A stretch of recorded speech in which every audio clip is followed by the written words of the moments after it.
Gilbert Mélinger, bonjour. Bonjour. Vous êtes président-directeur général de l'EPAC, le cabinet de conseil spécialisé en développement, structuration et management du réseau de franchise, et ce depuis 1971.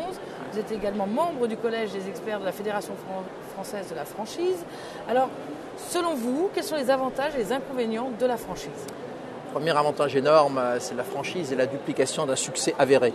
Donc, on sait comment fonctionne un concept, on en connaît les résultats puisqu'il y a des gens qui l'ont testé avant vous, soit dans un pilote quand ça démarre, soit dans des dizaines de points de vente, succursales ou franchisés.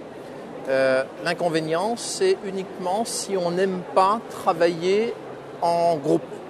La franchise, c'est aussi, par nécessité, l'acceptation d'une règle très simple. Vous travaillez avec des règles qui ont été définies par d'autres.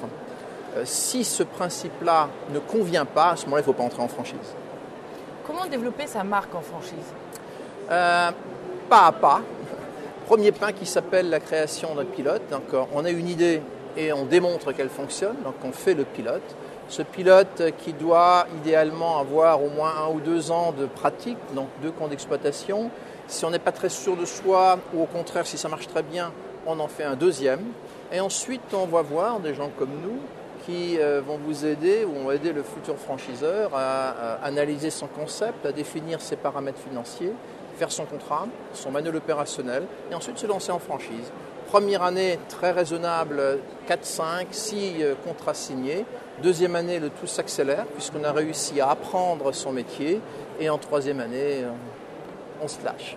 Alors une fois qu'on s'est lancé, qu'on a mis en place la franchise, quels sont les outils nécessaires pour son développement ? Il y a un outil qui est fondamental, qui s'appelle le manuel opératoire, la Bible, le manuel opérationnel, MANOP, tous ces mots qu'on utilise pour désigner la même chose. Le savoir-faire, ses caractéristiques sont triples au regard du code de déontologie. Le savoir-faire est secret, il est substantiel et il est identifié. Et l'identification est démontrée par le manuel opérationnel. Donc le manuel opérationnel est sans doute l'instrument le plus important dans toute relation de franchise, puisqu'il va être le descriptif des process, le descriptif de la création, les descriptifs de réussite, la vente, le management des personnels. Et sans un manuel opérationnel extrêmement bien fait, on ne peut pas réussir de manière pérenne sur le long terme en franchise. Et alors si on peut ramener ça dans le monde du service à la personne, il n'est pas simple d'avoir 5, 10, 20 spécialités. Donc si on les a, pourquoi pas, mais à ce moment-là, il faut que cela se traduise par du savoir-faire et notamment la description précise de comment je fais ces X métiers que je pratique. Enfin, pour vous, quel est l'avenir de la franchise ?